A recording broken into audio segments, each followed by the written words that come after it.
বাসা থেকে বের হলাম, এখন বিকাল 5টা বাজে। এই অবস্থা বন্ধুরা, আমাদের ব্যালকনির পাশে বরফ পড়ছে, মোটামুটি 10 ইঞ্চি হবে। এবার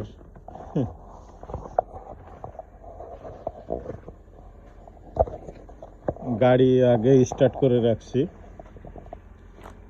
একটু গরম হবে, দরজাটা লাগাই দিই।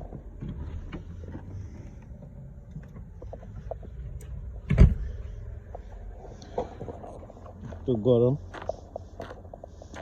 করার জন্য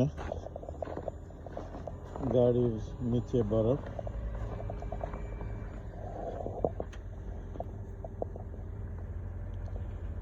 গাড়ির এগুলোতে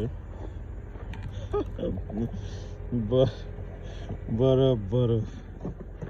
আমি কিন্তু আগে গরম এলাকায় ছিলাম, এখন বরফের এলাকায় আসছি। নতুন কি অবস্থা। ওকে।